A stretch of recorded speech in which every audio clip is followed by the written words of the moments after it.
Kau tetap setia menjaga, kau berkorban tanpa suara demi senyum yang lain.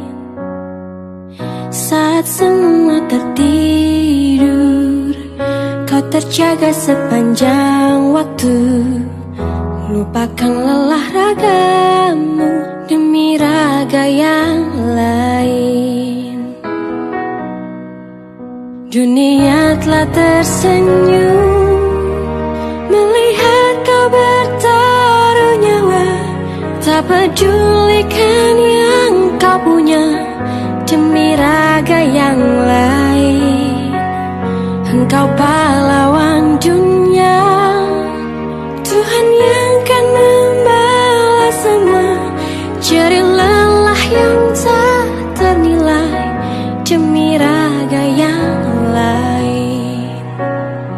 Tenaga medis yang terlibat bukan saja berat secara tugas, tapi mereka adalah orang-orang yang paling berisiko terpapar. Walau hampir tiada sudut untukmu menghela nafasmu, beriring doa untukmu, suara ini untukmu.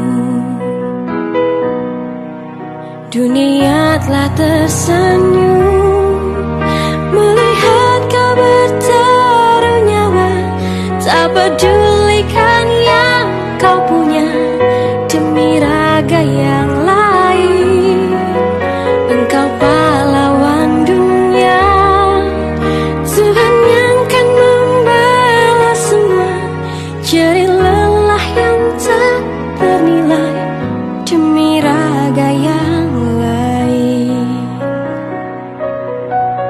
Jerih lelah yang tak ternilai demi raga yang lain.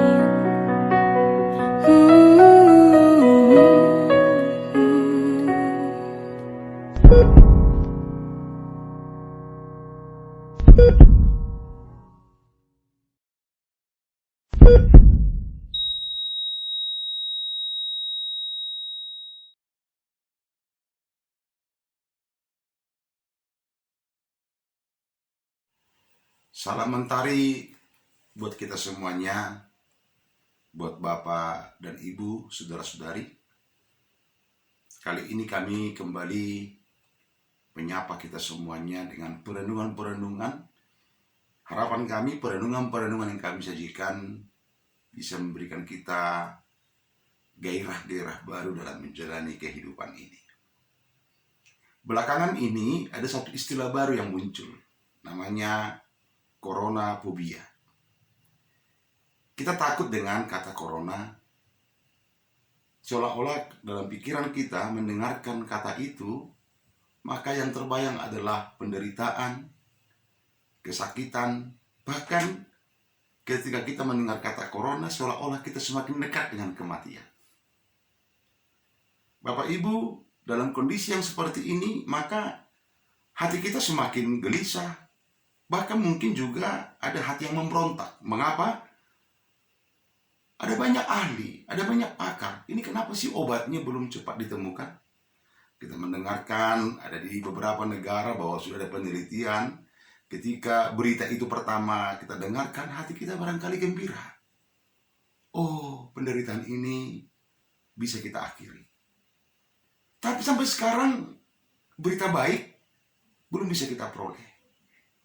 Dalam pikiran kita barangkali muncul kata, ini kenapa semuanya berjalannya sangat-sangat lambat? Kenapa semuanya lambat? Kenapa semuanya tidak cepat?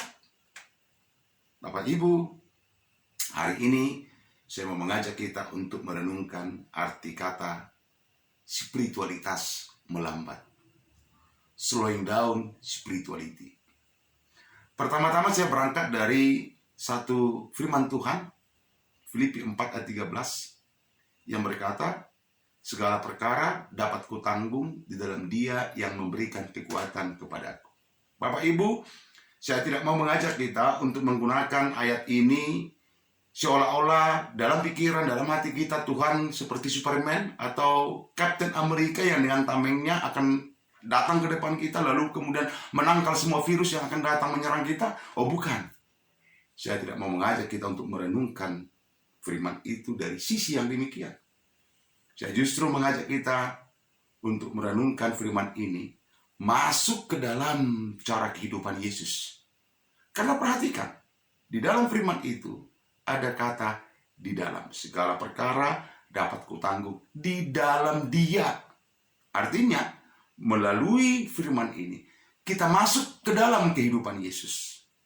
Karena ketika kita masuk ke dalam kehidupan Yesus, maka perkara-perkara yang sulit sekalipun yang kita hadapi dapat kita lalui, dapat kita tanggung, dapat kita pikul. Bapak Ibu, kembali saya mau menekankan kata di dalam Dia, di dalam Yesus, di dalam kehidupan Yesus, di dalam pikiran Yesus, di dalam hati Yesus. Ketika kita masuk ke dalam pikiran Yesus, ke dalam hati Yesus, ke dalam kehidupan Yesus, maka perkara-perkara yang sulit akan dapat kita pikul, termasuk situasi sulit yang sedang kita hadapi saat ini. Karena itu, saya mau sedikit menyinggung bagaimana Yesus menjalani kehidupannya. Dari rangkaian kehidupan Yesus sejak dia lahir dalam pelayanannya, saya ingin petik poin penting ketika Yesus dari masa-masa awal penderitaannya sampai dia kemudian mati di kayu salib. Bapak Ibu, seolah-olah Yesus di sana melambat. Dia mempraktekkan kehidupan yang slowing down, melambat. Apakah Yesus tidak tahu bahwa dia akan bangkit? Tahu. Karena dalam beberapa waktu dia pernah mengatakan itu, bahwa dia akan bangkit pada hari ketiga. Anak manusia akan bangkit pada hari ketiga. Tapi Yesus tidak mau tergopoh-gopoh. Yesus tidak mau terburu-buru. Yesus tidak mau Yesus tidak mau melangkahi proses, tapi Yesus mau melewati proses demi proses perjalanan yang harus dihadapi. Dia berdoa di Getsemani. Ketika bala tentara datang menangkap dia, dia mau ditangkap. Karena yang ditujukan kepada dia adalah perkara agama, dia dibawa ke hadapan Kayafas, imam besar. Dia mau. Dia jalani proses-proses itu. Karena imam besar atau Kayafas atau mahkamah agama orang Yahudi tidak berhak menjatuhkan hukuman, maka dia kemudian dilemparkan kembali ke hadapan Pilatus. Dia mau menjalani itu. Perjalanan Via Dolorosa menuju Golgota. Dalam keletihannya, dalam rasa terpukulnya, apakah Yesus mau tergopoh-gopoh untuk langsung bangkit dari antara orang mati? Oh tidak, dia lalui itu setapak demi setapak langkah itu dia jalani perlahan-lahan. Lalu kemudian apakah Yesus menampakkan dirinya ibarat seorang Superman yang tidak pernah mengenal rasa letih? Oh tidak. Yesus menampilkan pengalaman kehidupan manusia seperti manusia yang ibaratnya manusia yang menjalani perjalanan panjang, pasti dia letih, pasti dia haus, pasti dia terjatuh. Yesus hadir dalam pengalaman-pengalaman yang demikian. Yesus menapaki proses-proses yang demikian. Bapak Ibu, Yesus sedang mempraktekkan kehidupan yang slowing down, melambat. Tetapi yang slowing down atau melambat bukan berarti malas-malasan. Bukan berarti berpangku tangan. Bukan berarti dia mau melarikan diri dari masalah. Slowing down yang saya maksudkan, belajar dari pengalaman Yesus adalah mau melewati proses-proses kehidupan yang dia jalani. Dan puncak dari slowing down Yesus adalah ketika dia berseru di salib, "Ya Bapa, ke dalam tangan-Mu kuserahkan nyawaku." Bapak Ibu, situasi kita sekarang adalah situasi yang sangat sulit. Situasi yang sangat-sangat menakutkan. Tapi biarlah dalam situasi ini kita mempraktekkan slowing down spirituality. Spiritualitas yang melambat. Mari kita lalui proses-proses kehidupan yang kita alami sekarang. Mari kita jalani proses-proses kehidupan yang ada di hadapan kita dan bersama dengan kita sekarang. Kita mau tinggal di rumah, ayo jalani itu sebagai bagian dari proses kehidupan yang harus kita lalui sekarang. Karena kalau kita mau melakukan itu, maka kita akan sanggup melewati perkara-perkara besar ini.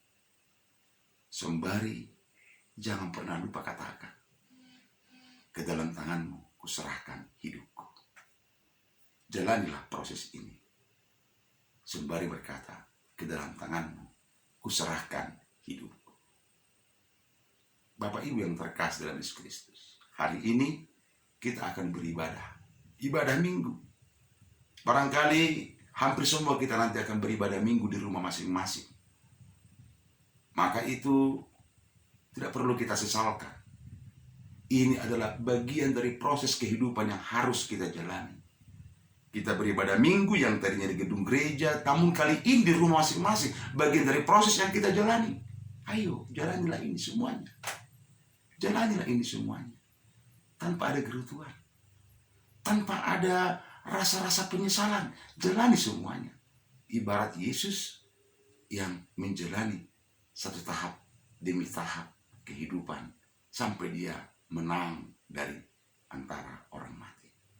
Bapak Ibu, beribadahlah dengan hikmat bersama dengan keluarga. Bapak Ibu, beribadahlah dengan hikmat bersama dengan suami atau istri, anak-anak dan keluarga yang lain. Rasakanlah, di sana juga ada kehadiran Allah. Inilah proses yang harus kita lalui untuk semakin mendewasakan beriman kita di tengah-tengah dunia ini. Selamat beribadah buat kita semuanya. Bapak Ibu, kami juga menyiapkan ibadah live streaming. Kami akan mencantumkan linknya Facebook, akun Facebook di deskripsi yang ada di bawah. Silahkan dibuka. Kami akan beribadah tepat pukul 10. Kami akan siaran langsung dari GKP Syahid di Huta. Tentu tidak menggunakan bahasa Inggris. Tidak menggunakan bahasa Indonesia. Tapi kami menggunakan bahasa Batak. Karena kami hadir di komunitas Batak. Dari GKP Syahid di Huta, kami menyampaikan salam dan hormat kepada para medis. Tetap kuat. Tuhan menyertai Bapak Ibu semuanya para medis. Buat para korban, kami berdoa. Tuhan yang menyembuhkan. Buat keluarga yang kehilangan, kami berdoa. Tuhan yang menguatkan. Selamat hari Minggu. Tuhan memberkati kita semuanya. Shalom.